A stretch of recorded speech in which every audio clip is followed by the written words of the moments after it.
ایم ایس ټایپ ډي اسپتال ډاکټر کاشف د چارج اغوستو وروسته رستم اسپتال کې مریضانو ته د ښه نه ښه سهولت ورکولو لپاره خپلې خلې ځلې شروع کړي.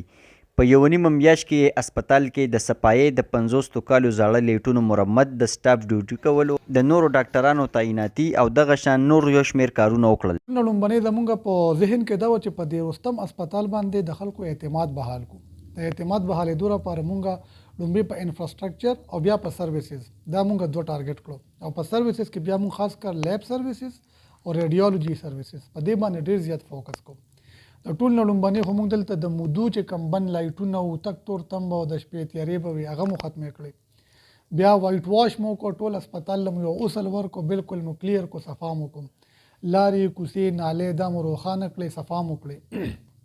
او بیا مو د لیب سرویسز چې کوم دی هغه انهانس کړو. د هغې لپاره مونږ هیماټالوجي سرویسز ریزیوم کړو، ریجنټس مو راغوښتو، په خپل چې کوم انویسټیګیشنز په هغې کې مو تقریبا 30-40% اضافه وکړه. او انشاءالله تعالی نیکسټ یو څو ویکس کې پکې سپیشل کیمستري هم شروع کوو. نو بیا به انشاءالله د دې ځای د عوامو ته رمضان ته وجد نه راځي. ډاکټر کاشف وایي چې د عوامو په رستم اسپتال باندې اعتماد بخل شوی. د میاشتې او پی ډي د 6000 نه 10000 ته ورسېده او وخت په وخت په نوره هم سیوا کیږي. او ان قریب ان شاء الله تعالی مونږ دلته میډیسن وارډ چې کوم دی ان شاء الله هم اسټابلیش کوو چې د دې خلک کم از کم د وړو مسلو لپاره مردان ته نه ځي. مونږ د پته دا ډېر غریبه علاقه ده او د دې رستم اسپتال چې کوم دی نو ډېره غټه ذمہداري جوړېږي چې د تحصیل خدمت وکړي. د دې لپاره مونږ د دې ایمرجنسي سرویسز چې کوم دی ان شاء الله تعالی هم سټرنګتن کېدو لپاره یو پراپر ای آر جوړو چې ان شاء الله تعالی په خیبر پښتونخوا کې به دا که خیري فرست ماډل ای آر به وي ان شاء الله تعالی. تحصیل ډېر زیات غټ دی او د خلکو زموږ او پی ډي د 10000 ته رسېدلې پر منت، یعنې د دې نه هم زیاته ده ان شاء الله.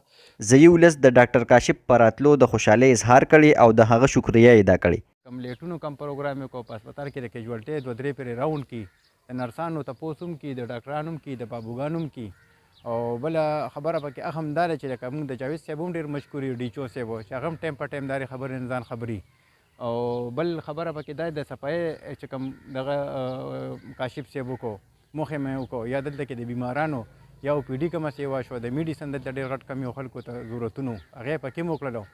نو موږ نور څه نه وایو، خو دا د کلي کور خلک دی او موږ د دې شکریه ادا کوو چې زموږ د کلي خلکو کار پرې روان دی. ایم ایس رستم ټایپ ډي اسپتال ډاکټر کاشف وایي چې اسپتال کې د نورو سهولتونو د فراهمۍ لپاره به هم خپلې هلې ځلې جاري ساتو.